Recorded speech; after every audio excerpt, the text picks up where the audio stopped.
chapter 79, subject liberation of Balvala and Lord Balarāma's touring in the sacred holy places. After this, when there were ceremonial days on the full moon and dark moon, fortnightly occasions, there appeared a great hailstorm. The whole sky became covered with dust, and the atmosphere became surcharged with filthy smell. Just after this, on the arena of sacrifice, the mischievous demons, Balvala, began to shower torrents of stools and urines and other impure articles. After this onslaught, the demon himself appeared with a great trident in his hand. He was a gigantic person, and his body appeared to be a huge mass of congregated carbon, black stacked together. His hairs on the head, his beard and mustaches appeared to be melted, copper-like red, and because of his great beards and mustaches, his mouth appeared to be very dangerously fierceful. Lord Balarāma, as soon as saw the demon, immediately prepared himself to strike him, taking carefully his plow and club, and he began to think how he could smash the great demon into pieces. As soon as Lord Balarāma called for his plow and club, immediately they appeared before him.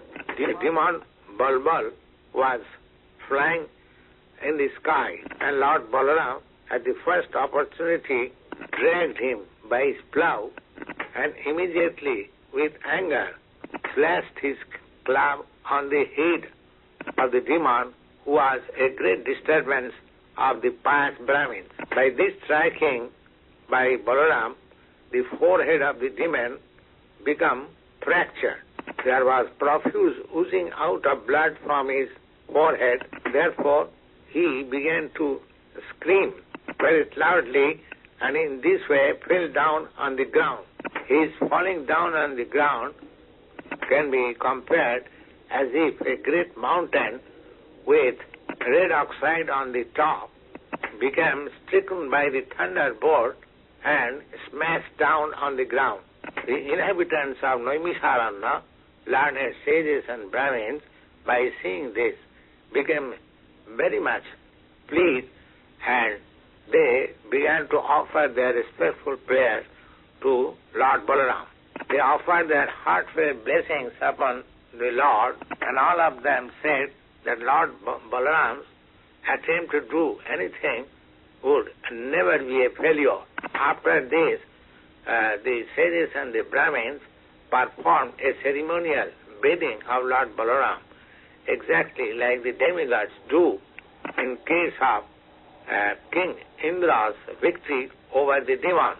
The brahmins and the sages, after this, honored Lord Balarāma by presenting him first-class new clothing and ornaments, the garland of victory, which was thrown by lotus flower, the reservoir of all beauty and never to be dried up, being in everlasting existence. After this incident, he took permission from all the Brahmins assembled at Naimisharanya, and then, accompanied by other Brahmins, came on the bank of the river Kausika. After taking his bath in this holy place, he proceeded towards the river Saraju and visited the source of the river.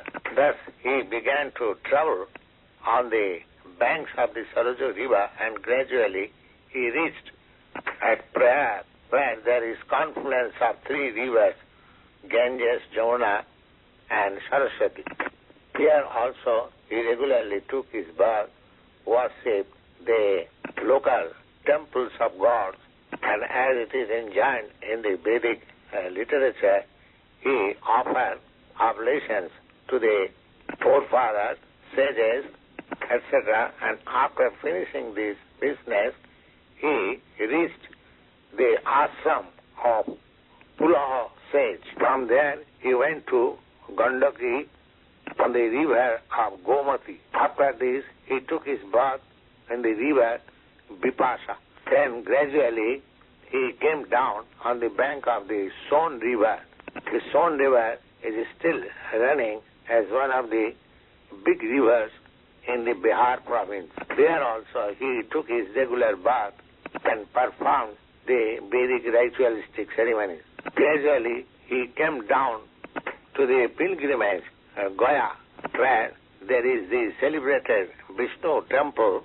According to the advice of his father Vasudeva, he offered oblations to the forefathers in this Vishnu temple. From here he gradually reached the delta of the Ganges, where the sacred river Ganges has mixed with the Bay of Bengal. This sacred place is called Ganga Sagar, and by the end of January every year, still there is a great assembly of saintly persons and pious men, even up to date, as much as there is assembly of saintly persons in Prayag every year, which is called Magh Mela there. Lord Balarāma, after finishing his bathing and ritualistic ceremonies of Ganga Sagar, he gradually proceeded towards the mountain known as Mahendra Parvat. At this place he met the incarnation of Lord Krishna, Parashuram, and Lord Balarāma offered his respect to Parashuram by bowing down before him. After this, gradually he turns towards southern India and visited the banks of the river Godavari. After taking his bath in the river Godavari and performing the necessary ritualistic ceremonies, he gradually visited the other rivers, the name Pena, Pampa, and Bhimarathi. On the bank of the river Bhimarathi, there is the deity Swami Kartik. After visiting Kartik, Lord Balarāma gradually proceeded to Saulpur or Solapur. This is a pilgrimage in the province of Maharashtra. This Solapur is one of the biggest districts in Maharashtra province. Then he gradually proceeded towards the Dravid Desh. The southern India is divided into 5 parts, and they are called Panchadravid. As northern India is also divided into 5 parts called Panchagaura. All the big acharyas of modern age, namely Shankaracharya, Ramanujarya, Madhyacharya, Vishnu Swami, and Nimbarka, all of them advented in these Dravida provinces. Lord Chaitanya appeared in Bengal, which is part of 5 Gauradesha. Most important pilgrimage in the southern India or Dravidas is Venkatachala, or commonly known as Balaji. From here he proceeded towards Vishnukanchi. From there he proceeded on the bank of the Kaveri. He took his bath in the river Kaveri, then he gradually reached Rangakshetra. The biggest temple in the world is there in this Rangakshetra, and the deity Vishnu is celebrated as Ranganath. A similar temple of Ranganath is there in Vrindavan, although it is not as big as the temple in Rangakshetra. Still, this Ranganath temple in Vrindavan is the biggest of all.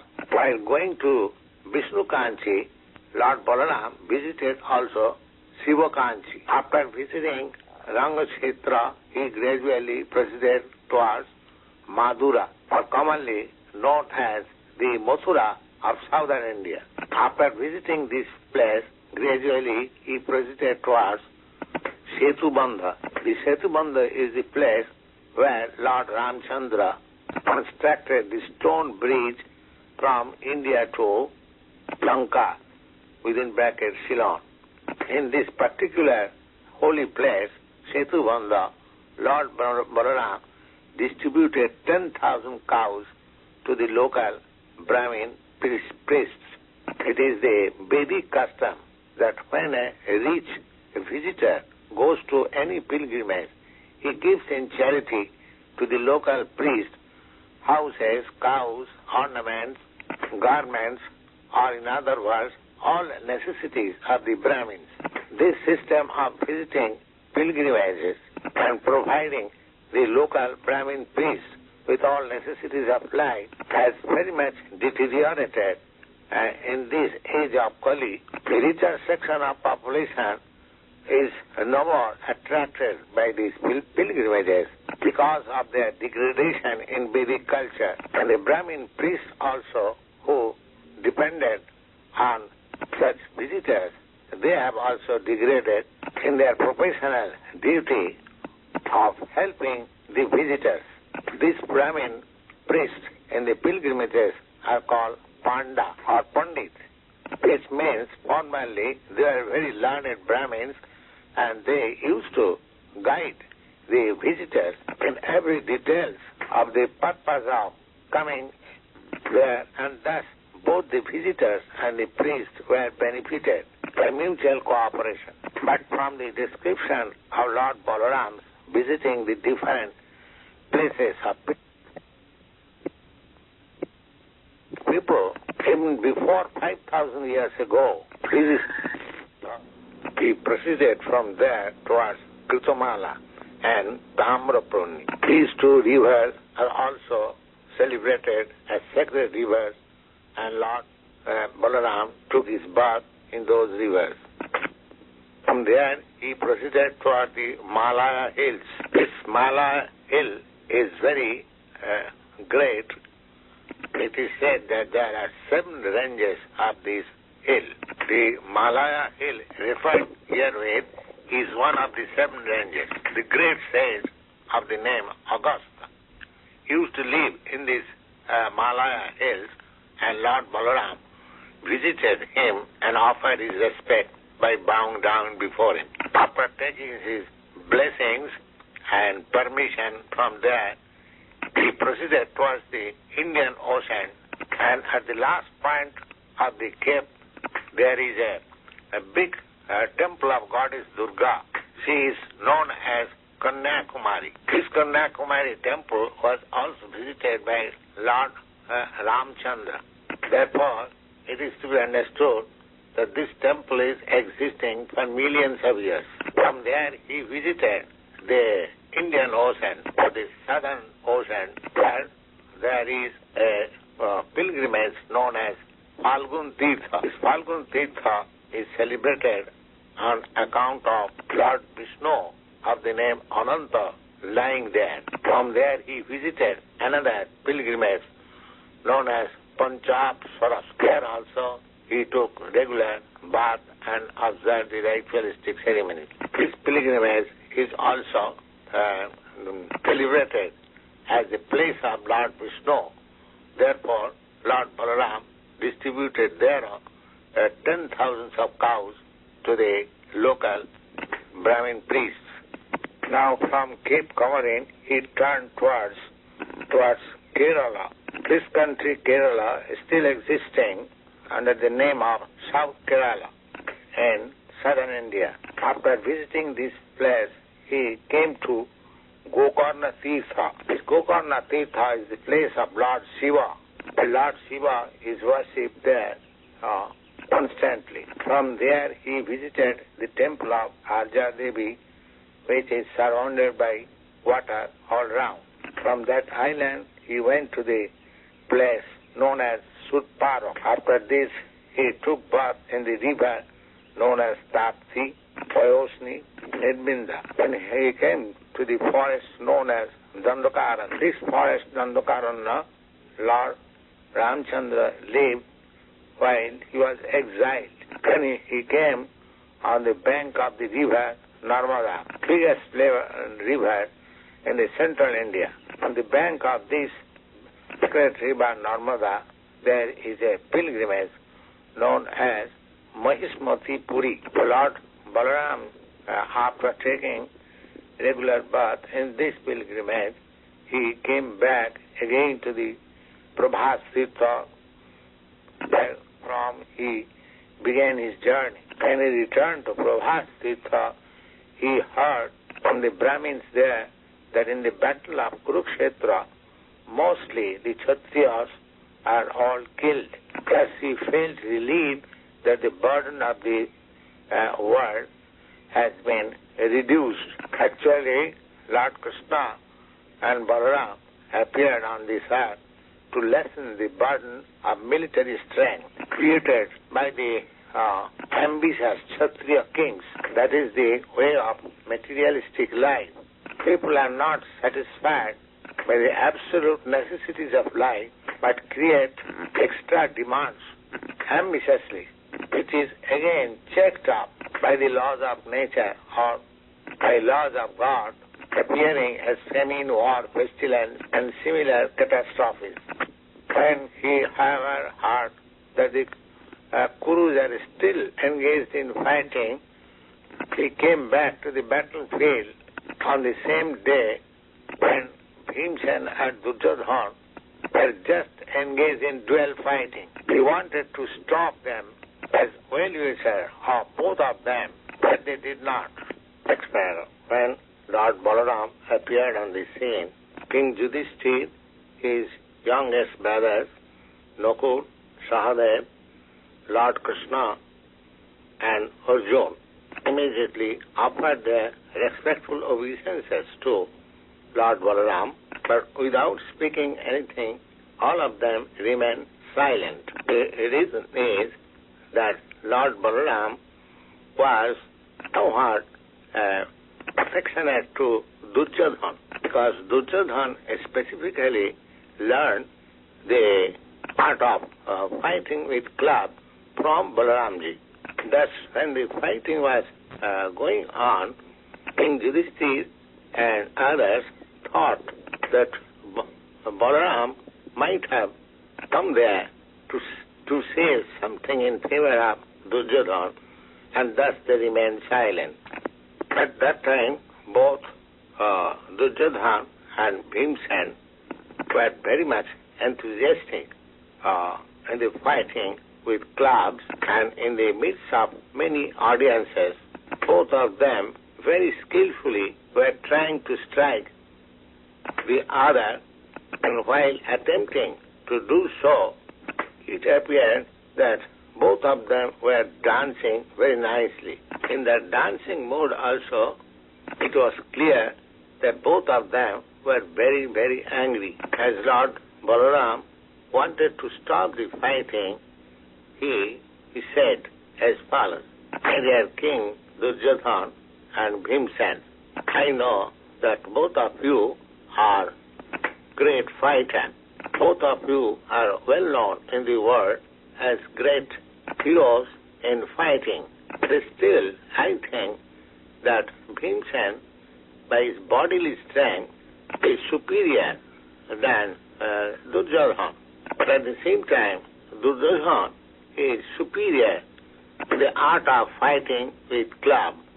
Taking these into consideration, my opinion is none of you is inferior to the other in the matter of fighting.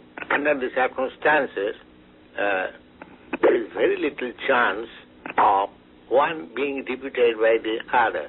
Therefore, I request you not to waste your time in fighting in this way. I wish that you may stop this unnecessary fight." Person close. Actually, the good instruction given by Lord Balarāma to both Bhimsen and Duryodhana was equally beneficial for both of them.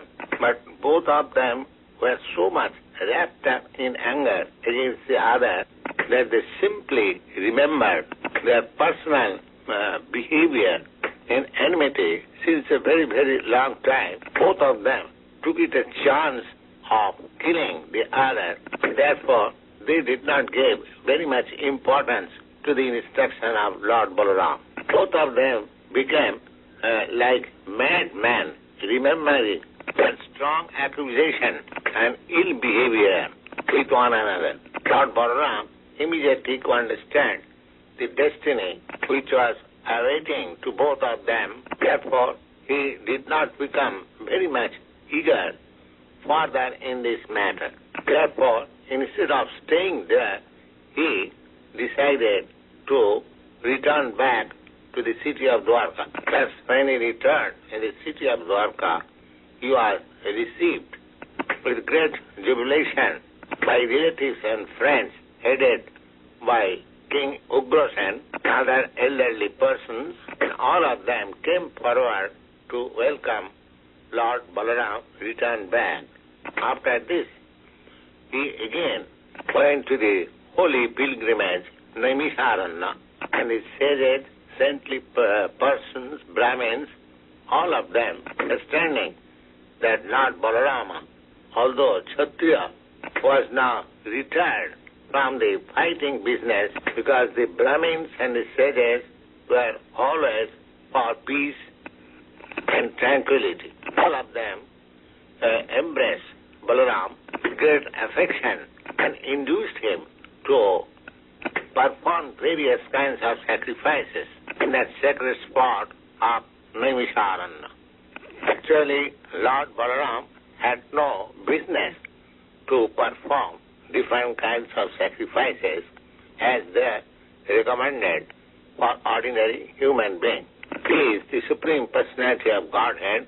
Therefore, he himself is the enjoyer of all such sacrifices. As such, his exemplary action by performing sacrifices was only to give lesson to the common man how they should abide by the injunction of the Vedas. After this, the Supreme Personality of Godhead, Balarāma, instructed the sages and saintly persons there the subject matter of the living entity's relationship with this cosmic manifestation, how one should accept this whole universe and how one should deal with them not to achieve the highest goal of perfection.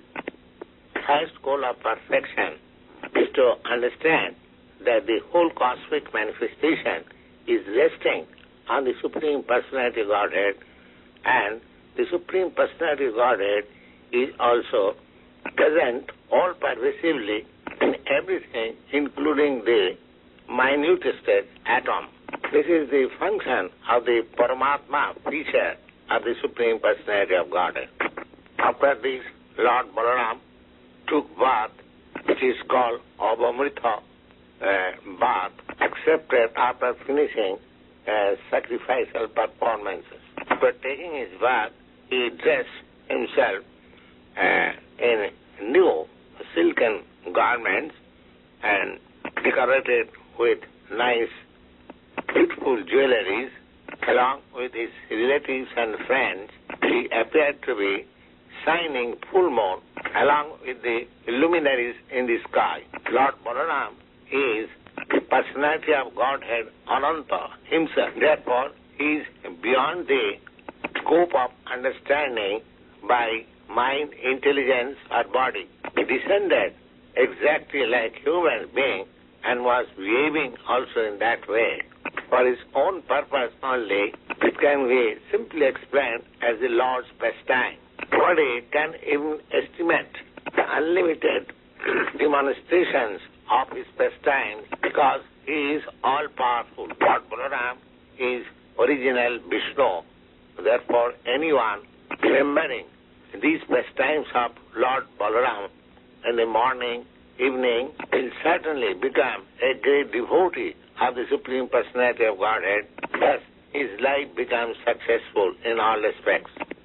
Next paragraph. Thus ends the Bhaktivedanta purport of the 79th chapter, Krishna, the matter of liberating of Balvala and Lord Balarāma's, including in sacred holy places.